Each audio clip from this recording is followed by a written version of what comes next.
ತಮಿಳು ಭಾಷೆಯಿಂದಲೇ ಕನ್ನಡ ಹುಟ್ಟಿದ್ದು ಅಂತ ಕಮಲ್ ಹಾಸನ್ ಕೊಟ್ಟಂತ ಹೇಳಿಕೆ ಕಿಡಿಯನ್ನ ಹೊತ್ತಿಸಿದೆ. ಎರಡೂ ರಾಜ್ಯಗಳ ಮಧ್ಯೆ ದ್ವೇಷದ ಬೆಂಕಿ ಹಚ್ಚಿದ್ದಾರೆ ಕಮಲ್ ಹಾಸನ್ ಹೇಳಿಕೆಯ ವಿರುದ್ಧವಾಗಿ ಆಕ್ರೋಶ ಭುಗಿಲೆದ್ದಿದೆ. ಬೆಳಗಾವಿ, ಮೈಸೂರು, ರಾಯಚೂರಿನಲ್ಲಿ ಭಾರೀ ಪ್ರತಿಭಟನೆಯನ್ನ ನಡೆಸಿದ್ದಾರೆ ಕನ್ನಡ ಸಂಘಟನೆಯವರು. ಬೆಳಗಾವಿ ಐನಾಕ್ಸ್ ಚಿತ್ರಮಂದಿರದ ಬಳಿಯೂ ಕೂಡ ಪ್ರತಿಭಟನೆಯನ್ನ ನಡೆಸಲಾಯಿತು. ಯಾವುದೇ ಕಾರಣಕ್ಕೂ ಕಮಲ್ ಹಾಸನ್ ನಟನೆಯ ಚಿತ್ರ ಪ್ರದರ್ಶನ ಆಗೋದಕ್ಕೆ ಅವಕಾಶ ಮಾಡಿಕೊಡಲ್ಲ ಅನ್ನುವಂತಹ ಘೋಷಣೆಯನ್ನ ಮೊಳಗಿಸಿದ್ರು. ಚಪ್ಪಲಿಯಿಂದ ಹೊಡೆದು ಕಮಲ್ ಹಾಸನ್ ಫೋಟೋವನ್ನ ಸುಟ್ಟು ಆಕ್ರೋಶವನ್ನ ಹೊರಹಾಕಿದ್ದಾರೆ. ಮೈಸೂರಿನಲ್ಲಿ ಸಹ ಹಳೆ ಡಿಸಿ ಕಚೇರಿಯ ಮುಂಭಾಗ ಪ್ರತಿಭಟನೆಯನ್ನ ನಡೆಸಿದ್ದಾರೆ. ಕಮಲ್ ಹಾಸನ್ರನ್ನ ಕೂಡಲೇ ನಿಷೇಧಿಸಬೇಕು ಅನ್ನುವ ಆಗ್ರಹವೂ ಕೂಡ ವ್ಯಕ್ತವಾಗಿದೆ. ಇನ್ನು ರಾಯಚೂರಿನಲ್ಲಿ ಕಮಲ್ ಹಾಸನ್ ಭಾವಚಿತ್ರಕ್ಕೆ ಚಪ್ಪಲಿ ಸೇವೆಯನ್ನ ಮಾಡಿದ್ದಾರೆ ಮತ್ತು ಕಮಲ್ ಹಾಸನ್ ಫೋಟೋವನ್ನ ಸುಟ್ಟು ಆಕ್ರೋಶವನ್ನ ಹೊರಹಾಕಿದ್ದಾರೆ.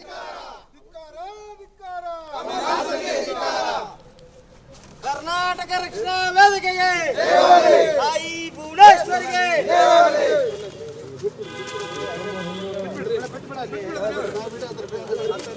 ಧಿಕ್ಕಾರ ಧಿಕ್ಕಾರ ಕಮಲ್ ಹಾಸನ್ಗೆ ಧಿಕ್ಕಾರ ಧಿಕ್ಕಾರ ಕನ್ನಡ ಕನ್ನಡ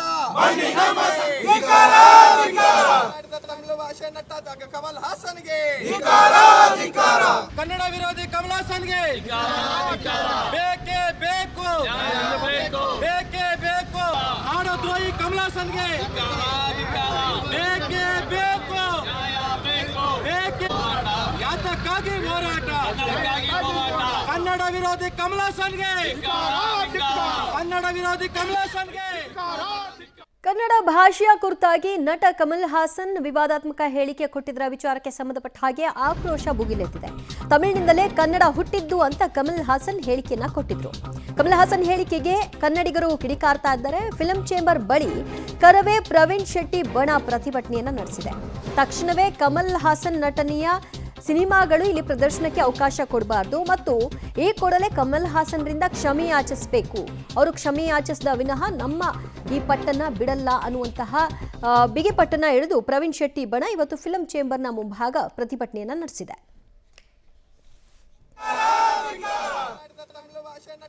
ಕಮಲ್ ಹಾಸನ್ಗೆ ಕರ್ನಾಟಕ ರಕ್ಷಣಾ ವೇದಿಕೆಗೆ ಹೋರಾಟ ಕನ್ನಡ ವಿರೋಧಿ ಕಮಲ್ ಹಾಸನ್ಗೆ ಬೇಕೇ ಬೇಕು ಬೇಕೇ ಬೇಕು ನಾಡದ್ರೋಹಿ ಕಮಲ್ ಹಾಸನ್ಗೆ.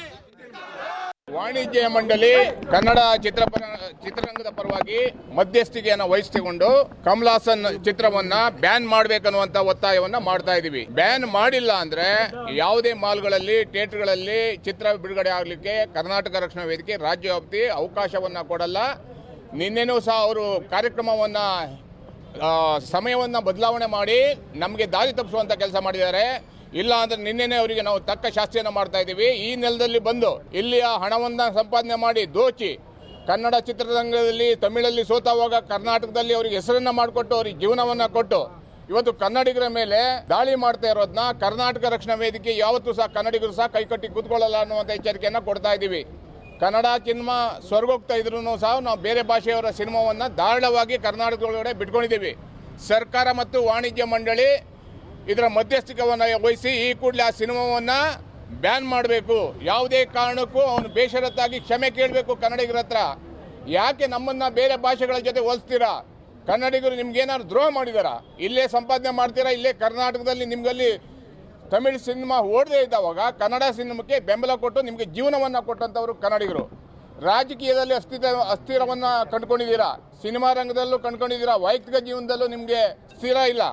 ಆದರೆ ಇವತ್ತು ನಮ್ಮ ರಾಜ್ಯದ ಬಗ್ಗೆ, ನಮ್ಮ ಇತಿಹಾಸ 2000 ವರ್ಷಕ್ಕೂ ಅಧಿಕ ಇತಿಹಾಸ ಇರುವಂಥ ಕನ್ನಡ ಭಾಷೆ ಬಗ್ಗೆ, ಕನ್ನಡಿಗರ ಬಗ್ಗೆ ರಾಜ್ಕುಮಾರ್ ಅವರ ಸ್ವರೂಪದಲ್ಲಿ ನೋಡ್ತಾ ಇರುವ ಶಿವಣ್ಣವರ ಎದುರುಗಡೆ ನೀವು ಈ ಮಾತನ್ನು ಹೇಳಿದ್ರ ಅಂದರೆ ತಮಿಳುನಾಡಿಗೆ, ನಮಗೆ ಕರ್ನಾಟಕಕ್ಕೆ ತಮಿಳುನಾಡಿನ ತಾಯಿನ ಇದನ್ನು ನಾವು ಉಗ್ರವಾಗಿ ಕೇಳಬೇಕಾಗತ್ತೆ. ಎಚ್ಚರಿಕೆಯನ್ನು ಕೊಡ್ತಾ ಇದ್ದೀವಿ. ಈ ಕೂಡಲೇ ಕ್ಷಮೆಯನ್ನು ಕೇಳಬೇಕನ್ನುವಂಥ ಒತ್ತಾಯವನ್ನು ಮಾಡ್ತಾ ಇದ್ದೀವಿ. ಬೇಷರತ್ತಾಗಿ ಕ್ಷಮೆ ಕೇಳಬೇಕು. ಕೇಳಿಲ್ಲ ಅಂದರೆ ಹಿಂದೆ ಅನೇಕ ಸಿನಿಮಾಗಳನ್ನು ತಡೆ ಹೊಡಿದ್ದೀವಿ ಪ್ರಾಣವನ್ನು ಕೊಟ್ಟು. ಧೂಮ್ ಸಿನಿಮಾ ಕನ್ನಡ ಚಿತ್ರರಂಗಕ್ಕೆ ಕನ್ನಡ ಹೋರಾಟಗಾರ ಕೊಡುಗೆ ಅಪಾರ ಇದೆ. ಧೂಮ್ ಸಿನಿಮಾ ಬಂದಾವಾಗ ಶರ್ವಾಸವನ್ನು ಅನುಭವಿಸಿ ಕೈ ಕಾಲುಗಳನ್ನೆಲ್ಲ ಪೊಲೀಸರು ಲಾಠಿ ಇಟ್ಟು ತಿನ್ಕೊಂಡು ಹೋರಾಟವನ್ನು ಮಾಡಿರುವಂಥ ಸಂಘಟನೆ ಕರ್ನಾಟಕ ರಕ್ಷಣಾ ವೇದಿಕೆ. ಇವತ್ತು ಎಚ್ಚರಿಕೆಯನ್ನು ಕೊಡ್ತಾ ಇದ್ದೀವಿ. ಈ ಕೂಡಲೇ ಬೇಷರತ್ತಾಗಿ ಕ್ಷಮೆ ಕೇಳಬೇಕು ಕನ್ನಡಿಗರಲ್ಲಿ. ಇಲ್ಲವಾದಲ್ಲಿ ಯಾವುದೇ ಚಿತ್ರಮಂದಿರದಲ್ಲಿ ಮಾಲ್ಗಳಲ್ಲಿ ಬಿಡಲಿಕ್ಕೆ ಕರ್ನಾಟಕ ರಕ್ಷಣಾ ವೇದಿಕೆ ಅವಕಾಶ ಕೊಡಲ್ಲ. ಎಲ್ಲ ಜಿಲ್ಲಾ ಮಟ್ಟದಲ್ಲೂ ಹೋರಾಟವನ್ನು ಪ್ರಾರಂಭ ಮಾಡ್ತೀವಿ. ಬೆಂಗಳೂರಲ್ಲಿ ಬಂದು ಕ್ಷಮೆ ಕೇಳಬೇಕು. ವಾಣಿಜ್ಯ ಮಂಡಳಿ ಇದೆ, ಇಲ್ಲಿ ಅಧ್ಯಕ್ಷರು ಇದ್ದಾರೆ, ಸರ್ಕಾರ ಇದೆ, ಸಾಹಿತ್ಯ ಪರಿಷತ್ ಇದೆ, ಅಭಿವೃದ್ಧಿ ಪ್ರಾಧಿಕಾರ ಇದ್ದಾರೆ. ಎಲ್ಲರೂ ಸಹ ಉಸಿರನ್ನ ಎತ್ತಬೇಕು. ಕನ್ನಡಿಗರ ಚಿತ್ರಗಳಿಗೆ ಇಲ್ಲಿ ಕರ್ನಾಟಕದಲ್ಲಿ ಅವಕಾಶ ಇಲ್ಲ. ಬೇರೆ ಭಾಷೆ ಚಿತ್ರಗಳಿಗೆ ಮಣೆ ಹಾಕ್ತಾ ಇದ್ದಾರೆ, ಮಾಲ್ಗಳಲ್ಲಿ ಎಲ್ಲಿ ಕೊಡ್ತಾ ಇದ್ದಾರೆ. ಎಲ್ಲ ಸಂಘಟನೆಗಳಿಗೆ ಕೈ ಜೋಡಿಸ್ತೀವಮ್ಮ, ಯಾವತ್ತೂ ನಾವು ಬಿಟ್ಟಿಲ್ಲ ಅವ್ರನ್ನ. ಇಂಡಸ್ಟ್ರಿ ಇರೋದು ಅವ್ರು ಏನು ಹೇಳಿದ್ರೆ ಅದು ಕೇಳ್ತಾನೇ ಇದ್ವಿ ಅಲ್ಲಿಂದ ಅವತ್ತಿಂದ. ಈಗಲೇನು ಹೊಸದಾಗಿ ಏನಲ್ಲ. ಈಗ ಇವತ್ತಿನ ದಿನ ನಮ್ಮ ರಕ್ಷಣಾ ವೇದಿಕೆ ಅವರು ಪ್ರವೀಣ್ ಶೆಟ್ಟರ್ ಬಂದು ನಮಗೆ ದೂರು ಕೊಟ್ಟಿದ್ದಾರೆ. ಈಗಾಗಲೇ ನಮ್ಮ ಅದ್ರ ಬಗ್ಗೆ ನಾವು ಖಂಡಿಸಿದ್ವಿ. ನಿನ್ನೆ 4:15 ಗೊತ್ತಾಯಿತು. ಅವರ ಮಾತನ್ನು ಆಡಬಾರ್ದಾಗಿತ್ತು, ಆಡಿದ್ದಾರೆ. ನಾವು ನಾಳೆ ದಿನ ನಮ್ಮ ಪದಾಧಿಕಾರಿಗಳು ಹಾಗೂ ಮಾಜಿ ಅಧ್ಯಕ್ಷರುಗಳು ವಿತರಕ ಏನಿದ್ದಾರೆ ಇವತ್ತಿನ ದಿನ ಅವ್ರನ್ನೂ ಕರೆದು ಒಂದು ಗಟ್ಟಿ ನಿರ್ಮಾಣ ತಗೊಳ್ತೀವಿ. ಏನು ಮಾಡಬೇಕು ಅನ್ನೋದು ನಿರ್ಣಯ ಮಾಡಿಸ್ತೀವಿ. ನಾಳೆ ಗೊತ್ತಾಗುತ್ತೆ ನಿಮಗೆ. ಎಲ್ಲರೂ ಕರೆದು ನಿಮಗೆ ತಿಳಿಸ್ತೀವಿ ಏನು ಮಾಡ್ತಾಯಿದ್ದೀವಿ ಅನ್ನೋದು.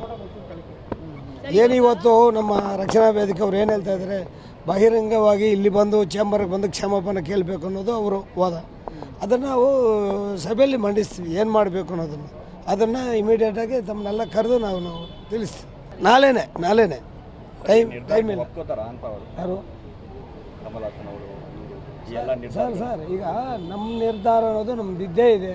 ನಾವು ಏನು ಮಾಡಬೇಕು ಅನ್ನೋದು ನಾವು ಚರ್ಚೆ ಮಾಡಬೇಕು. ನಮಗೆ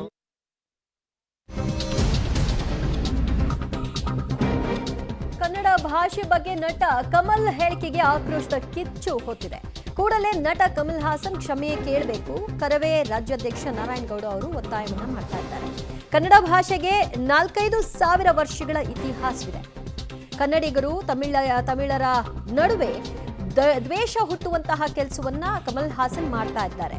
ತಕ್ಷಣ ತಮ್ಮ ತಪ್ಪನ್ನ ತಿದ್ದುಕೊಂಡ್ರೆ ಸರಿ, ಕ್ಷಮೆ ಯಾಚಿಸಬೇಕು. ಇಲ್ಲದೇ ಇದ್ರೆ ಉಗ್ರ ಸ್ವರೂಪದ ಹೋರಾಟವನ್ನ ಮಾಡಬೇಕಾಗುತ್ತೆ ಅಂತ ಕರವೇ ರಾಜ್ಯಾಧ್ಯಕ್ಷ ನಾರಾಯಣಗೌಡ ಆಗ್ರಹವನ್ನ ಮಾಡಿದ್ದಾರೆ. ಕಮಲ್ ಹಾಸನ್ ಅವರು ತಮಿಳಿನ ಇತಿಹಾಸದ ಅರಿವು ಅವರಿಗಿರ್ಬೋದು, ತಮಿಳ್ ಬಗ್ಗೆ ಅವರಿಗೆ ಅಭಿಮಾನ ಇರ್ಬೋದು, ತಮಿಳ್ ಬಗ್ಗೆ ಅವರಿಗೆ ಸ್ವಾಭಿಮಾನ ಇರ್ಬೋದು, ತಮಿಳ್ ಬಗ್ಗೆ ಅವರಿಗೆ ಕಾಳಜಿ ಇರ್ಬೋದು. ಹೇಳ್ಕೊಳ್ಳಿ, ತಮಿಳ್ ಬಗ್ಗೆ ಎಷ್ಟು ಬೇಕಾದ್ರೂ ಹೇಳ್ಕೊಳ್ಳಿ, ಯಾಕೆ ಬೇಕಾದರೂ ಹೇಳ್ಕೊಳ್ಳಿ, ನಮ್ಮ ಅಭ್ಯಂತರ ಏನಿಲ್ಲ.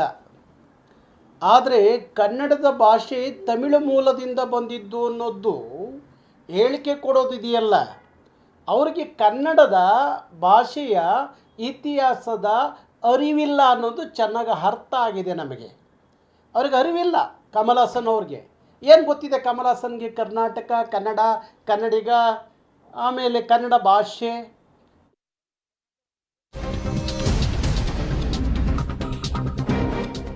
ಕನ್ನಡದ ಬಗ್ಗೆ ಕಮಲ್ ಹಾಸನ್ ವಿವಾದಿತ ಹೇಳಿಕೆ ಕೊಟ್ಟ ಬೆನ್ನಲ್ಲೇ ಕಮಲ್ ಹಾಸನ್ ಹೇಳಿಕೆಗೆ ಸಿಎಂ ಸಿದ್ದರಾಮಯ್ಯನವರು ಕೂಡ ವಿರೋಧವನ್ನು ವ್ಯಕ್ತಪಡಿಸಿದ್ದಾರೆ. ಕನ್ನಡ ಭಾಷೆಗೆ ದೀರ್ಘಕಾಲದ ಇತಿಹಾಸ ಇದೆ ಅನ್ನೋದನ್ನ ಅವರು ಅರ್ಥ ಮಾಡ್ಕೊಳ್ಬೇಕು. ಪಾಪ ಕಮಲ್ ಹಾಸನ್ಗೆ ಇದರ ಬಗ್ಗೆ ಗೊತ್ತಿಲ್ಲ ಅಂತ ಕಾಣಿಸುತ್ತೆ ಅಂತ ಮುಖ್ಯಮಂತ್ರಿಗಳು ವ್ಯಂಗ್ಯವಾಡಿದ್ದಾರೆ.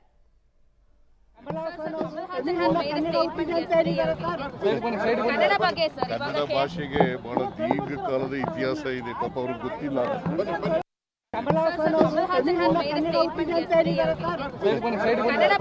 ಕನ್ನಡ ಭಾಷೆಗೆ ಬಹಳ ದೀರ್ಘಕಾಲದ ಇತಿಹಾಸ ಇದೆ, ಪಾಪ ಅವ್ರಿಗೆ.